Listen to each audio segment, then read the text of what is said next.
નમસ્કાર મિત્રો, હું Sandeep Trivedi, housing apartment redevelopment ફેડરેશનના સક્રિય સભ્ય તરીકે ફરીથી આપની સમક્ષ રીડેવલપમેન્ટ બાબતે અમુક મુદ્દા ચર્ચા કરવા આવ્યો છું. રીડેવલપમેન્ટ બહુ પેચીદો વિષય છે અને જેટલું સમજીએ એટલું સહેલું નથી રીડેવલપમેન્ટ કરવું. આપણે ઘણા બધા મુદ્દાઓ પર આવનારા સમયમાં ટોપિક ઉપર ચર્ચા કરીશું, જેવા કે બિલ્ડરની પસંદગી, public policy, private policy, redevelopment પોલિસીના ઇન આઉટ્સ, કઈ વસ્તુનું ધ્યાન રાખવું, કાયદો શું કહે છે, ટેક્સેશન શું છે. આ બધા મુદ્દા આપણે આવનારા સમયમાં કવર કરીશું. પણ સૌથી પહેલાં કોઈ બી વસ્તુ સ્વીકારવી અને એનું સરળીકરણ કરવું એ ખૂબ જરૂરી છે. એટલે આપણે અત્યારે વાત કરીએ સૌથી પહેલાં સ્વીકારવાની વાત ઉપર. તો સંમત સભ્યો તૈયાર થઈ જાય છે, પણ જે નકારાત્મક સભ્યો તૈયાર નથી થતા એની પાછળના કારણો અલગ અલગ હોય છે. અને બધા જ સભ્યો ખોટા હોય, નકારાત્મક હોય એવું જરૂરી નથી. નકારાત્મક સભ્યો એટલે એવા સભ્યો જેની હું વાત કરું છું કે જેમનો રીડેવલપમેન્ટનો વિરોધ કરી એમાંથી કંઈક આડકતરો બેનિફિટ લેવાની વાત છે. એવા જ સભ્યોની જ વાત કરું છું નકારાત્મકતા એટલે. બાકી સોસાયટીમાં 4 પ્રકારના લોકો હોય છે, એવો મારા અનુભવે હું આપને કહી શકું છું. હું કદાચ ખોટો બી હોઈ શકું, પણ મારો જે અનુભવ છે એ આપની સાથે શેર કરું છું. એક કે જે ખરેખર રીડેવલપમેન્ટ ઈચ્છે છે, પણ એને કોઈ પણ સંજોગોમાં એક નવું મોટું મકાન જોઈએ છે. આધુનિક સગવડનું, આધુનિક ડિઝાઇનનું, બધી જ મોડર્ન સગવડો સાથેનું, જેમાં એનું સોશિયલ સ્ટેટસ અપડેટ થાય એવી એની જરૂરિયાતનું એક નવીન ઘર જોઈએ છે. અને એના માટે બીજો કોઈ જ ગણતરી નથી, ફક્ત ઘર સિવાય. તો એક એવા સંમત સભ્યો જે પોઝિટિવ છે, તે લોકો અભિનંદનને પાત્ર છે કે સારો વસ્તુ છે સ્વીકારી રહ્યા છે.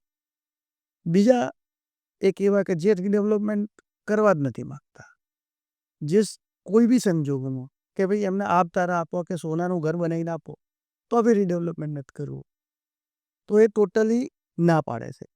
એ વ્યક્તિઓ ખરેખર અભિનંદનને પાત્ર છે, કારણ કે એમનું વિઝન બહુ જ ક્લિયર છે, એમનો દૃષ્ટિકોણ ક્લિયર છે, મકાનના માલિક છે એટલે એમની પાસે પૂરેપૂરી સ્વતંત્રતાનો નિર્ણય છે એમના મકાનનો લેવા માટે. પણ એ કોઈને ગોળ ગોળ ફેરવતા નથી. તો ખરેખર આવા વ્યક્તિઓ ધન્યવાદને પાત્ર છે. આ વ્યક્તિને હું નકારાત્મક કે નેગેટિવની વ્યાખ્યામાં ગણતો નથી. હવે ત્રીજા પ્રકારના વ્યક્તિ કે જે લોકોને રીડેવલપમેન્ટ તો બેનિફિટ મળ્યો છે, તો એની અંદરથી કંઈક ન્યુસન્સ વેલ્યુ ક્રિએટ કરી, આડકતરો વિરોધ કરી, એમાંથી પોતાના વ્યક્તિગત લાભ ખાટવાય અને એના માટે લોકોને ગેરમાર્ગે દોરવાય. આ લોકો રીડેવલપમેન્ટના સૌથી વધુ નકારાત્મક લોકો છે અને ડેન્જરસ લોકો છે. બીજું કે 3 તો થાય, પણ ચોથા કોણ છે? ચોથા એવા કે જે દૂધમાં અને દહીંમાં બંનેમાં પગ રાખે, જેને રીડેવલપમેન્ટ બી કરવું છે, મકાન બી લેવું છે, ને એમ વિચારે છે પેલા ત્રીજા પ્રકારના લોકો જે છે એ જો કંઈક બેનિફિટ અપાવડાવે અથવા એમને કંઈક મળે તો મને કંઈક મળવું જોઈએ. તો આવા ચોથા પ્રકારના બીજા એક લોકો છે એ સૌથી ડેન્જરસ લોકો છે. એવા લોકો રીડેવલપમેન્ટની ગેમ બદલી શકે.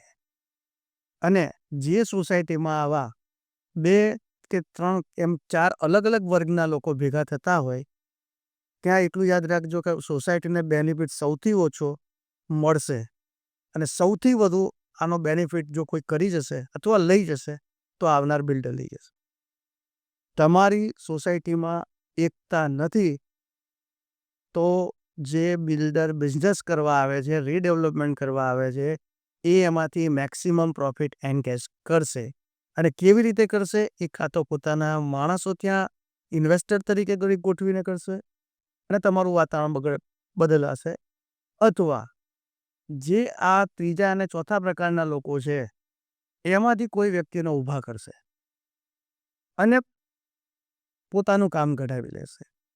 જ્યારે બી આવી પરિસ્થિતિનું નિર્માણ થાય ને સાહેબ, જ્યારે કોઈ સોસાયટીમાં બિલ્ડરના મોહરા ઊભા થાય, ત્યારે એટલું યાદ રાખજો, નુકસાન સોસાયટીના બધા જ સભ્યોને થશે.